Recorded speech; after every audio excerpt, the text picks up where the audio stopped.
दिसंबर 1989 का बीच का समय है। हम रोमानिया की राजधानी बुखारेस्ट के पैलेस स्क्वायर में हैं। ठंड बहुत ज्यादा है, लगभग जमा देने वाली 50,000 से ज्यादा लोग यहाँ इकट्ठा किए गए हैं।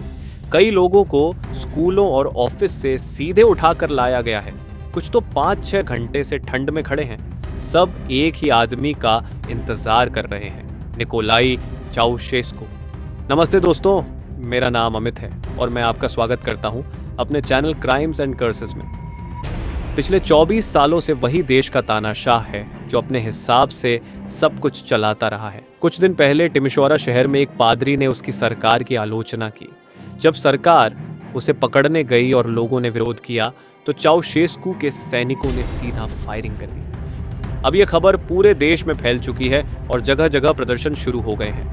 अपनी छवि सुधारने के लिए चाउशेस्कू ने बुखारेस्ट में एक बड़ी रैली रखवाई है जिसे टीवी पर लाइव दिखाया जाना है। लेकिन यही उसकी सबसे बड़ी गलती साबित होती है। चाउशेस्कू बालकनी पर आता है और लोगों की भीड़ को हाथ हिलाकर अभिवादन करता है। जोर जोर से तालियों और नारों की आवाज आ रही है, लेकिन कुछ अजीब है। भीड़ में ज्यादातर लोग चुपचाप खड़े हैं, बस सामने की लाइन में कुछ लोग नारे लगा रहे हैं।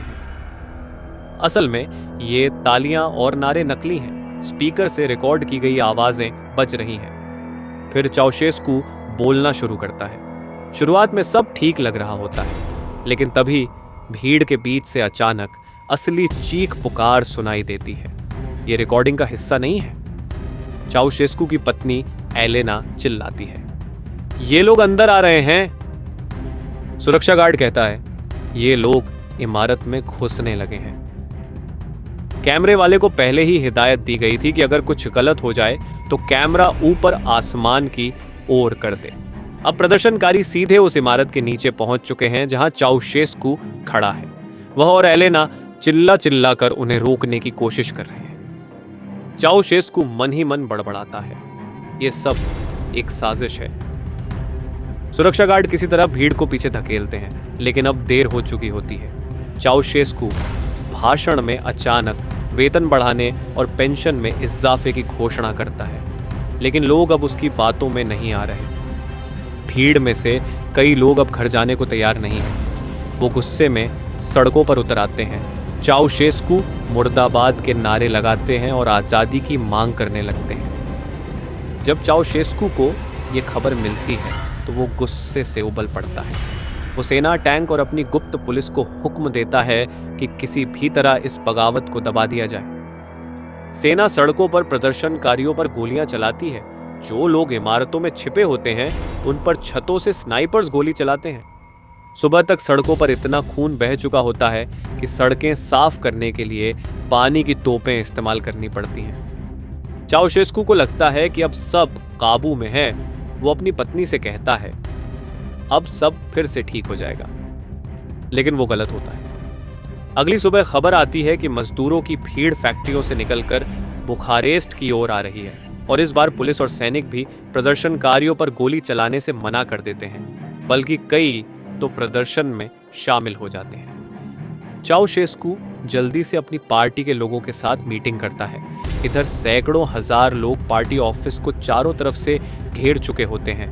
वो अंदर घुसने वाले होते हैं। ऐसे में चाउशेस्कू छत पर हेलीकॉप्टर मंगवाता है और एलेना के साथ उसमें चढ़ जाता है। उनके साथ 2 अफसर और 2 बॉडीगार्ड भी होते हैं। जैसे ही हेलीकॉप्टर उड़ता है, भीड़ बिल्डिंग में घुस जाती है। हेलीकॉप्टर चाउशेस्कू के घर की तरफ उड़ता है जो शहर से थोड़ा दूर है। वहां पहुंचकर वो फिर से सेना से मदद मांगता है, लेकिन इस बार कोई मदद नहीं मिलती। सेना साफ मना कर देती है।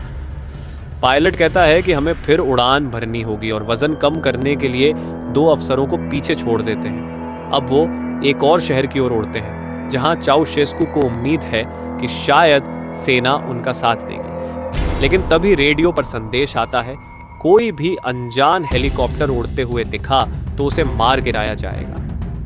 पायलट जमीन पर एक सुनसान सड़क के पास हेलीकॉप्टर उतार देता है। अब चाउशेस्कू और एलेना सिर्फ 2 गार्डों के साथ अकेले हैं। थोड़ी देर बाद वो एक आती जाती कार रोकते हैं। एक साइकिल मैकेनिक उन्हें अपनी कार में टर्गविस्टे नाम के शहर की ओर ले जाता है। रास्ते में रेडियो से उन्हें पता चलता है कि बुखारेस्ट में लोग जीत चुके हैं और सरकार गिर चुकी है। मैकेनिक उन्हें एक खेत से जुड़े इंस्टीट्यूट में छिपने का सुझाव देता है। वहां के डायरेक्टर उन्हें एक कमरे में बंद कर देता है और बाहर से ताला लगा देता है। थोड़ी देर बाद पुलिस उन्हें पकड़ लेती है और पास की मिलिट्री बैरक में ले जाती है। नई सरकार तय करती है कि अब इन पर तुरंत मुकदमा चलेगा। अगली ही सुबह सरकार एक नया ऑन ऑर्डर निकालती है और उसी बैरक में कोर्ट बैठाई जाती है। इन पर देश के साथ धोखाधड़ी, जनता पर जुल्म और अरबों डॉलर चोरी करके विदेश भागने की कोशिश का आरोप लगाया जाता है। जब मुकदमे में आरोप पढ़े जाते हैं, चाउशेस्कू हंसता रहता है। वो कहता है, ये कोर्ट गैरकानूनी है, लेकिन इससे फर्क नहीं पड़ता। मुकदमा बहुत जल्दी खत्म हो जाता है, सिर्फ 2 घंटे में। कोई वकील नहीं, कोई सुनवाई नहीं। दोनों को फांसी की सजा सुनाई जाती है और तुरंत गोली मारने का हुक्म होता है। निकोलाई कहता है कि उसे एलेना के साथ ही मारा जाए। सैनिक मान जाते हैं। उनके हाथ बांधने की कोशिश होती है, लेकिन दोनों मना करते हैं और कहते हैं, हम भागेंगे नहीं। फिर उन्हें बैरक के बाहर दीवार के पास ले जाकर खड़ा किया जाता है। एलेना गुस्से में गालियां देती है। कुछ रिपोर्ट में कहा गया है कि वो रोने लगी थी। निकोलाई आखिरी पलों में शांत रहता है और मजदूरों का मशहूर गीत इंटरनेशनल गाने लगता है।